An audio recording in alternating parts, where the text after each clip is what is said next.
What's up, investors? It's the Russian dude. In the grand theater of shifting alliances steered by the war in Ukraine, one subplot stands out: Russia's growing closeness with North Korea. Almost overnight, Pyongyang leaped into Moscow's good graces, issuing statements of unbreakable solidarity and even recognizing the Ukrainian territories Russia annexed back in 2022. Now, as the conflict passed its third anniversary, some wonder if Russia is tempted to join North Korea in total isolation. Others remain skeptical, pointing to Russia's vast size, diverse economy, and different historical trajectory. Without a doubt, the similarities between two regimes are unmistakable. But does it really make sense for Putin to close such an enormous country and let it boil in its own juices? It is not that this scenario is impossible, but will 5, 10 or however many years Putin got left to change the mentality of Russians, similar to those of North Koreans, who were raised in their own world for the last almost 80 years? Could this be the end goal of the regime of Putin, or is it this just a wishful thinking of Russia's opponents? Let's try to answer these questions in today's video. For many decades, North Korea stood alone, earning a reputation as the planet's most isolated dictatorship. Then, suddenly, a warm handshake with Moscow turned into an outright bear hug. When Putin visited Pyongyang last year, he was welcomed like a triumphant emperor, complete with parades, lavish receptions, and a new arrangement so sweeping it made past pacts look insignificant in comparison. The signed Treaty of Comprehensive Strategic Partnership leaves no wiggle room. If North Korea faces an external military threat, Russia pledges full support. Arms, troops, whatever is deemed necessary. Assuming obviously Putin will stick to his promises, which is a very questionable thing and a topic for an entire separate video. But anyways. To top it off, this treaty has no expiration date, cementing a bond that references back to the old Warsaw Pact but goes even further. And so, the inevitable question is the following. Is Russia morphing into something similar to the Democratic People's Republic of Korea? Saying democratic felt kind of weird, not gonna lie. What do you think? On the surface, parallels are too obvious to ignore. Both governments have been accused of suppressing dissent, manipulating narratives, and clinging to power at all costs.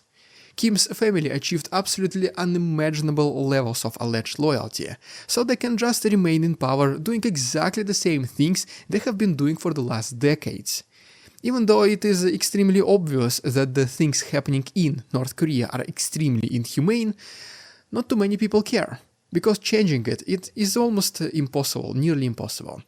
And so, the Kim's leadership does not even bother to hide their wrongdoings. Putin, on the other hand, still has to present himself as some kind of rightful and legitimate leader of Russia. He still feels the responsibility to portray himself as a real president in front of the world's eyes. And that is why Russia still has some sort of elections. You can kinda express your opinions, obviously at your own risk. And there is access to the very same internet the rest of the world has. I mean, sure, some websites like Instagram might be blocked, but 99% of the internet is still accessible.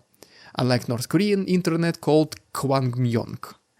But as the war drags on in Ukraine, critics argue that Russia might be sealing its borders next, employing brutal censorship and forging an open one-party state. But just how accurate is this picture? Could a country as large, resource-rich, and historically complex as Russia really adopt the meticulously closed lifestyle that keeps North Korea afloat? The short answer is that it is much more complicated than it looks, and in today's video you will obviously see why. Quick announcement before I continue, guys. Recently I found an 8 minutes long video of Ukrainian special forces operating against Russians, and their performance is literally textbook perfect. If you wish to see this video in addition to approximately 50 more photos and videos, please go ahead and check my Patreon. The link is down below. This is the best way to support the work of our channel, because Patreon does not take such big of a cut as this platform does.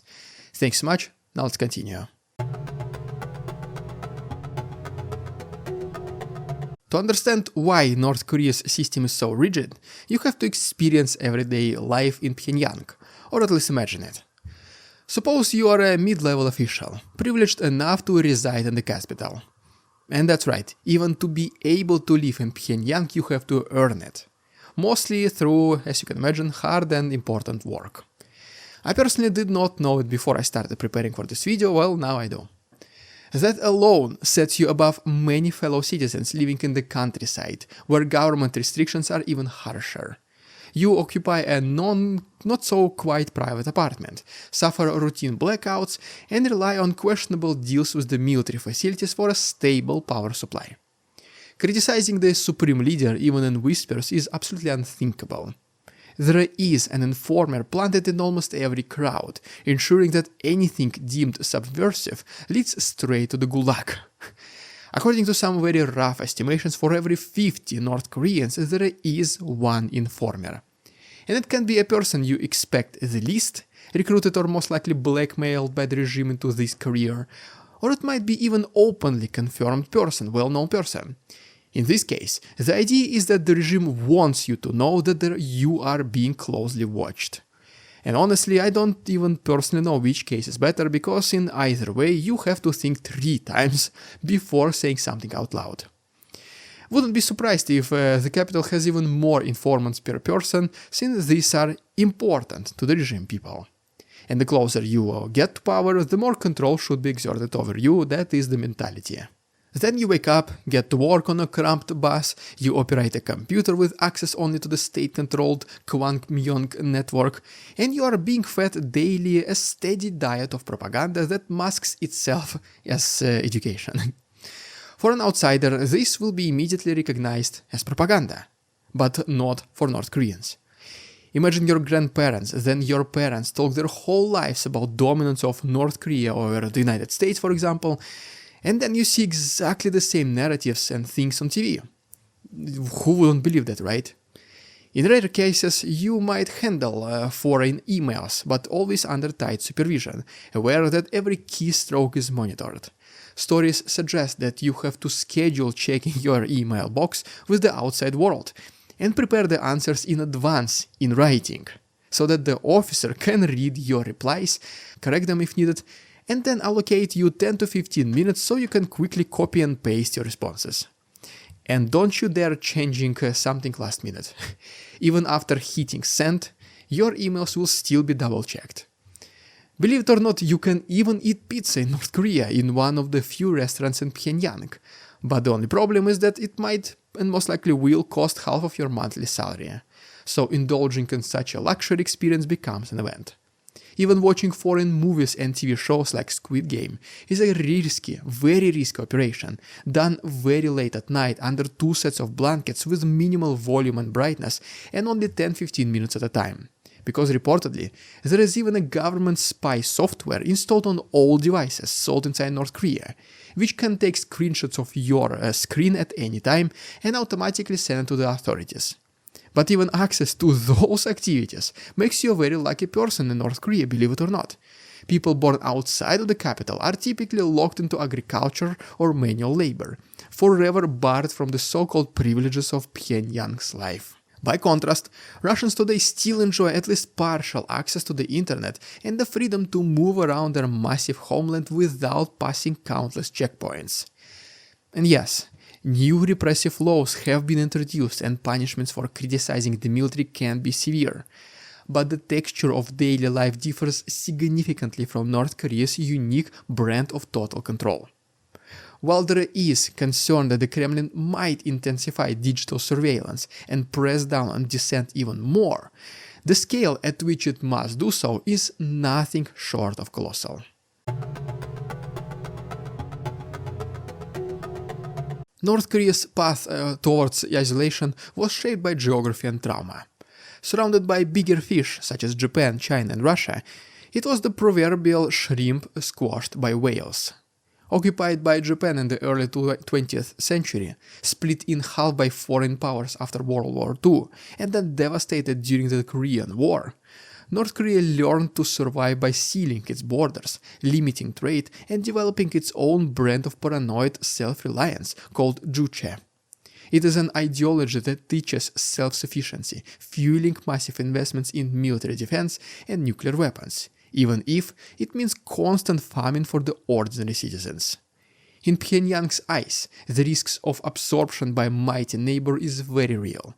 This historical trauma explains the near obsession with secrecy, brutal crackdowns, and relentless propaganda.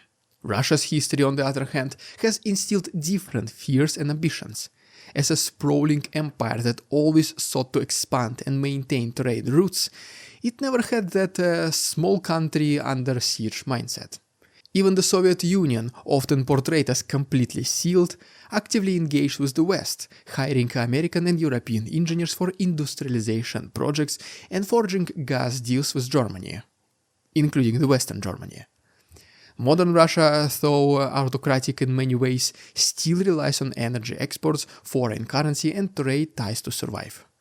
Putin's government may want to silence critics at home and interfere with neighboring countries' affairs, but it is not aiming to build an impenetrable fortress.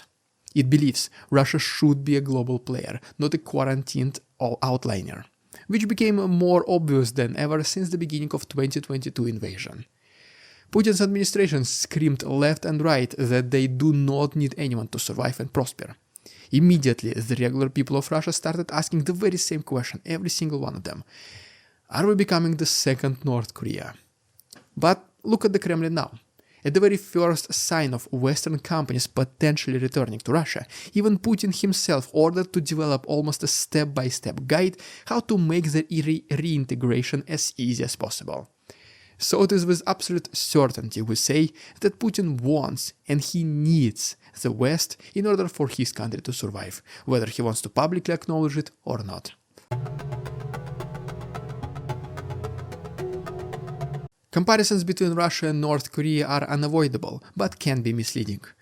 Yes, both regimes lean into propaganda, and both have leaders who hatefully reject public dissent. But Putin does not show, at least for now, any desire to rule a hermit kingdom where nobody enters or leaves. On the contrary, the Kremlin repeatedly complains about Western attempts to isolate Russia, arguing that its natural place is at the center of the broad sphere of influence. And meanwhile, Kim Jong Un has a singular goal: preserve his tiny nation's sovereignty at all costs, which is constantly overshadowed by permanent threat of annexation. And guys, once again, under no circumstances we are defending the regime of Putin. What has been done can never be justified. The purpose of this video is to simply estimate the probability of Russia becoming as closed as North Korea, referring only to stone-cold facts and trying to make as logical, rational and realistic conclusions. Because let's be honest, most of us, me including, at least once ask ourselves, is Russia turning into North Korea? And this video simply tries to answer this question. Russia's internal diversity makes it even less likely to morph into a monolithic society. The country is home to countless ethnic groups, traditions and languages, many of which do not align seamlessly with a single ideological narrative. Soviet-era attempts to unify everyone under one grand ideology ended in a disillusionment by the time the 1990s arrived, leaving people burned out on forced participation. Today, the Kremlin's propaganda ironically aims to stifle collective action rather than to unify everyone around a dynamic cause. The message is often, stay home, do nothing, trust no one, as opposed to the North Korean mantra of total devotion and dedication to the leader. After all, there is Kim's family, whose members will continue the ruling long after Kim Jong Un passes away. But is there a Putin's family? Well, there you have it, guys. If you enjoyed today's episode, please subscribe to my channel for more videos like this. If you wish to support my work and see this 8 minutes video of Ukrainian Special Forces, the link to my Patreon is down below. Thanks so much for watching. See you tomorrow. We won't succumb to their tricks, the facade they try to sell, their twisted words and feeble claims on us all they cannot quell. We see through their lies, their feeble attempts to sway.